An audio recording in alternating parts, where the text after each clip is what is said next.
अच्छा, आज हम देखेंगे demand schedule and demand curve. ठीक है, पहले डेफिनेशन बताऊंगा दोनों की, उसके बाद हम लोग इसमें डायग्राम बनाएंगे और इसके कॉन्सेप्ट्स को समझेंगे। तो डिमांड शेड्यूल क्या होता है, सबसे पहले हम ये समझेंगे। ठीक है,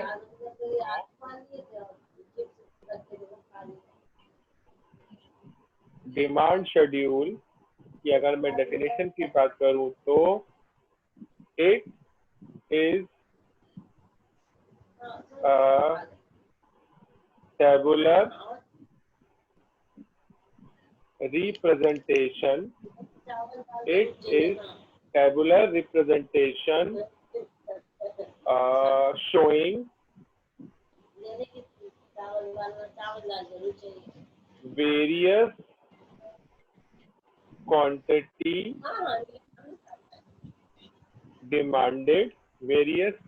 demanded at various price level during a given period. Demand schedule, it is tabular representation showing various quantity demanded at various price level during a given period. ठीक है, ये चीज क्लियर हुई। ये पॉइंट नंबर 1 है। Point number 2, it shows hello, just hold on आवाज नहीं आ रही आपकी। होल्ड ऑन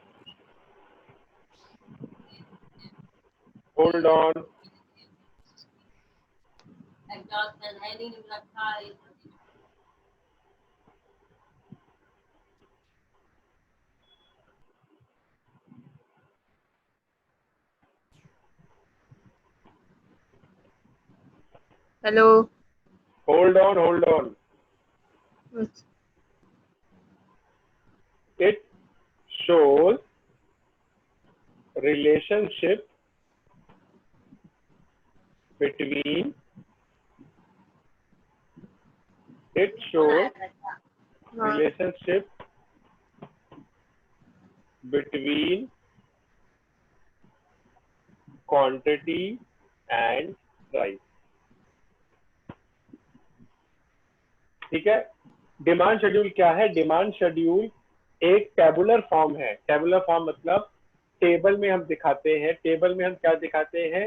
हम टेबल में एक तरफ बहुत सारे प्राइसेस दिखाते हैं और दूसरी तरफ हम क्वांटिटीज दिखाते हैं कि इस प्राइस पर कितनी क्वांटिटी एक इंडिविजुअल लेगा।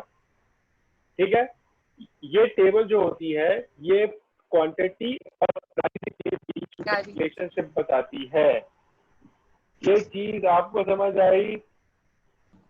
नहीं, आपने पता नहीं क्या बोला, आवाज ही नहीं आई। फिर से बोलता हूँ, 1 मिनट। डिमांड शेड्यूल जो है एक टेबुलर रिप्रेजेंटेशन है showing various quantity demanded at various price level during a given period. ठीक है, एक टेबल होता है, उसमें क्या होता है, एक तरफ हम दिखाते हैं क्वांटिटी और एक तरफ दिखाते हैं प्राइस। ठीक, तो एक टेबल होता है जिसमें प्राइस और क्वांटिटी गिवन होती है। इसके साथ साथ जो मेरा टेबल है वो मुझे ये बताता है कि प्राइस और क्वांटिटी के बीच में क्या क्या रिलेशन है। ये चीज समझ में आ गई?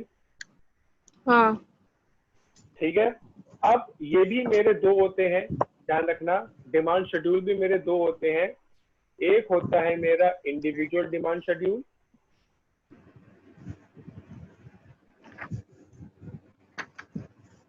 और एक होता है मेरा market demand schedule.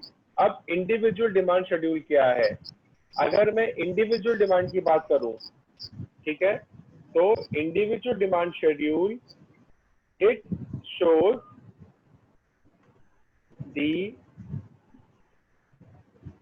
Relationship between price and quantity of a good that a consumer demand। ठीक है, जैसे अगर मैं बात करूं कि राशि कितने छोले भटूरे खा सकती है, ठीक है, इस प्राइस पे कितने खा सकती है, इस प्राइस पे कितने खा सकती है, इस प्राइस पे कितने खा सकती है, तो वो बन जाएगा इंडिविजुअल डिमांड शेड्यूल। और अगर मैं बोलूं कि सारे के सारे लोग छोले भटूरे कितने डिमांड करते हैं, इस प्राइस पे, इस प्राइस पे, इस प्राइस पे, इस प्राइस पे, तो वो बन जाएगा मेरा मार्केट डिमांड शेड्यूल। समझ में आया? तो ध्यान रखना, मार्केट डिमांड शेड्यूल में क्या होगा, मार्केट डिमांड शेड्यूल में क्या होगा, मैं बस थोड़ा बहुत ही चेंज कर रहा हूं, ध्यान रखना यहां पर, ठीक है, यहां पर मैंने ए लिखा है ना, यहां पर और आ जाएगा, बाकी सारा सेम रहेगा। It shows the relationship between price and quantity of a good that all consumer demand. ठीक है, ओके। चलिए अब हम बात करते हैं इसकी, अब इसकी टेबल कैसे बनेगी। इंडिविजुअल डिमांड शेड्यूल, देखिए ये एक टेबल जो है, ये एक काल्पनिक टेबल है, अगर आपको कुछ और टेबल आती है तो वही कर लीजिएगा, वरना आप इसी को याद कर लीजिएगा। यहाँ पर लिखिए प्राइस, यहाँ पे लिखिए क्वांटिटी। ठीक है, प्राइस लिखिए आप 5 4 3 2 1, और क्वांटिटी जो है, क्वांटिटी में आप उल्टा लिख दीजिए 1 2 3 4 5। ठीक है, ये मेरा हो गया इंडिविजुअल डिमांड शेड्यूल। देखिए इस टेबल में मुझे ये चीज नजर आ रही है कि जैसे जैसे प्राइस मेरा फॉल हो रहा है, वैसे वैसे मेरी क्वांटिटी इंक्रीज हो रही है कि नहीं हो रही है? हो रही है। और ये नॉर्मल सी बात है, अगर कोई चीज 5 रुपए की है, अगर वो 4 रुपए की हो जाए तो हम ज्यादा खरीदने लग जाते हैं। ठीक है, वहीं पर 2 रुपए की हो जाए तो हम और खरीदेंगे, तो ये नॉर्मल है। ये क्यों होता है, ये हम आने वाले लेक्चर में सीखेंगे। अभी आप इस टेबल को ऐसे ही बना लीजिए। बन गया? बन रहा है, 2 मिनट। ये भी लिखना, price fall, quantity increase. Yes, ये आपके समझने के लिए है। अब अगर मैं बात करूं मार्केट डिमांड की, पता है मुझे याद है। अब मैं बात करूं अगर मार्केट डिमांड शेड्यूल की, ठीक है, तो नंबर लिखा था मुझे पता है कि मार्केट डिमांड का मतलब होता है कि जितने भी उसमें लोग हैं, कितने लोग उसको खरीद रहे हैं। ठीक है, तो इसमें क्या होता है, मान चलिए यहाँ पे लेंगे प्राइस 5 4 3 2 1, और मैं अज्यूम कर रहा हूँ कि सिर्फ 2 ही लोग हैं, एक है राशि और एक है रचित। रचित की आपसे तबीयत खराब चल रही है, आपको शायद मालूम है। भाभी। राशि, आपको पता है कि रचित की तबीयत खराब है? नहीं। उसकी तबीयत खराब है उसकी। Corona virus. कोरोना नहीं हुआ, उससे टाइफाइड हुआ है। वही टाइफाइड। अब यहाँ पे ले लिया 1 2 3 4 1 2 3 4 5। ठीक है, और रचित का क्या करेंगे, हम कर देंगे, मान लीजिए हमने कर दिया 2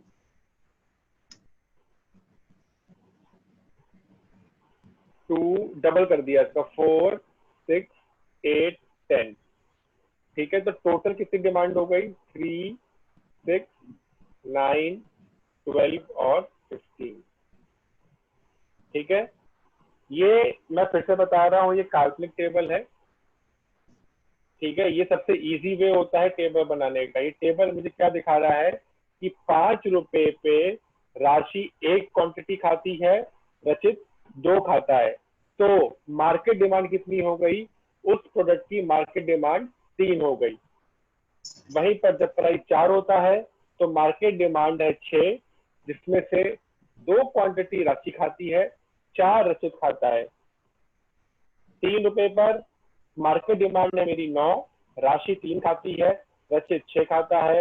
वहीं पर जब प्राइस 1 रुपए होता है तो मेरी मार्केट डिमांड है 15, जिसमें से 5 राशि खाती है, 10 मेरा रचित खाता है, ठीक है।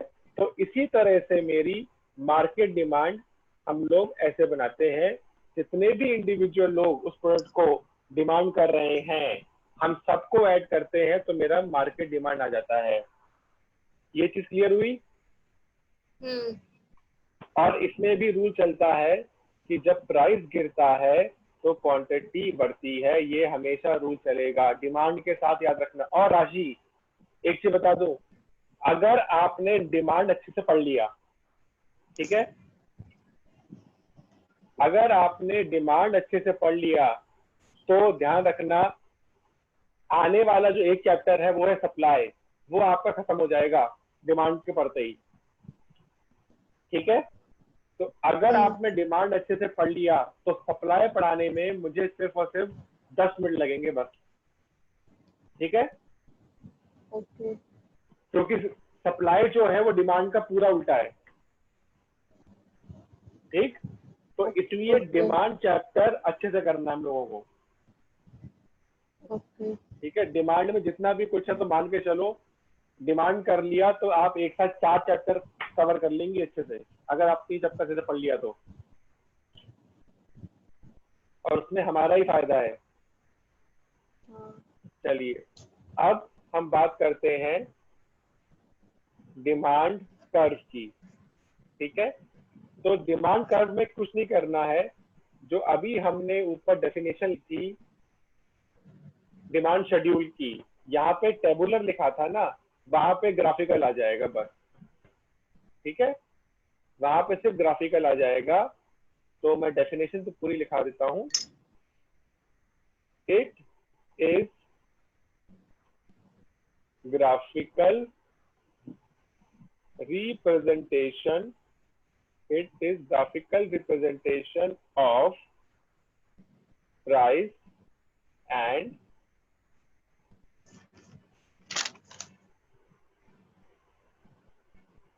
it is a graphical representation of, आप ये लिख लीजिए, of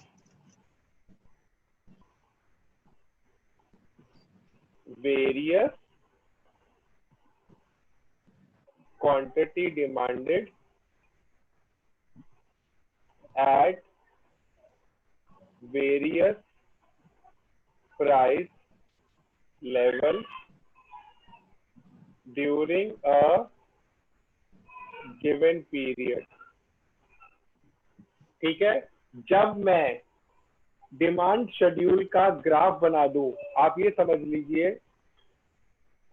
when you make graph of demand schedule, when you make graph of demand schedule, it is known as demand curve, ठीक है, समझ गए। जैसे ही आप डिमांड शेड्यूल का ग्राफ बना देंगी, वो कहलाएगा मेरा डिमांड कर्व। ये चीज आपको समझ में आई? अब अगेन, डिमांड कर्व भी मेरे 2 होते हैं, एक होता है मेरा इंडिविजुअल डिमांड कर्व और एक होता है मेरा मार्केट डिमांड कर्व। अब राशि, इकोनॉमिक्स में ना ग्राफ बहुत सही से बनाना है आपको, ठीक है। जैसे ग्राफ मैं बनाऊंगा वैसे ही आपको बनाना है, के बाद आप गार्ड बांध के रख लीजिए। थोड़ा बहुत आगे पीछे हो सकता है, लेकिन मेजर चेंज नहीं आना चाहिए ग्राफ में। इंडिविजुअल डिमांड कर्व की मैं बात करूं अगर, तो ये y एक्सिस होता है, ये x एक्सिस होता है। x एक्सिस पे हम लोग क्वांटिटी दिखाते हैं और y एक्सिस पे हम लोग प्राइस दिखाते हैं, ठीक है। अगर मैं इंडिविजुअल डिमांड का ग्राफ बनाऊंगा तो ये कुछ ऐसा आएगा, एकदम गिरता हुआ आएगा। क्यों आएगा हम लोग आगे देखेंगे। वहीं पर जब मैं मार्केट डिमांड बनाऊंगा, अब राशि ये थोड़ा सा फर्क देखना मार्केट डिमांड का, ये क्वांटिटी होता है, ये मेरा प्राइस होता है, ये जो मेरा ग्राफ है कुछ ऐसा होता है, ठीक है। दोनों तो सेम ही है। ध्यान से देखो, सेम है, ध्यान से देखो, ध्यान से देखो, ध्यान से। थोड़ा बहुत फर्क है, ये देखो ये कितना स्टीप है। अच्छा एक चीज और है, अभी हम लोगों ने ऊपर इंडिविजुअल डिमांड और मार्केट डिमांड का शेड्यूल बनाया था कि नहीं बनाया था। तो आपको क्या करना है, आपको ना एक बार पॉइंट प्लॉट करके ये वाला ग्राफ बनाना है और एक बार पॉइंट प्लॉट करके मार्केट डिमांड वाला बनाना है। याद रखना मार्केट डिमांड में आपका जो टोटल वाला कॉलम था उसके पॉइंट्स आएंगे, ठीक है। Okay okay. तो 1 2 3 4 5 6 प्राइस ले लीजिएगा, 1 2 3 4 5 6 प्राइस ले लीजिएगा, जैसे ग्राफ बनाते हैं वो करके आपको मुझे सेंड करना है व्हाट्सएप पे। चलिए अब एक चीज क्वेश्चन आता है, याद रखना कि market demand is flatter than individual demand.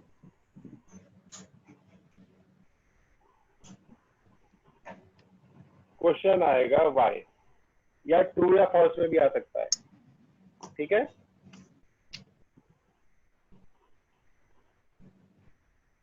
तो इसका सिर्फ एक ही आंसर है, आपको लिखना है ट्रू। अब आपको रीजन लिखना है कि दिस इज बिकॉज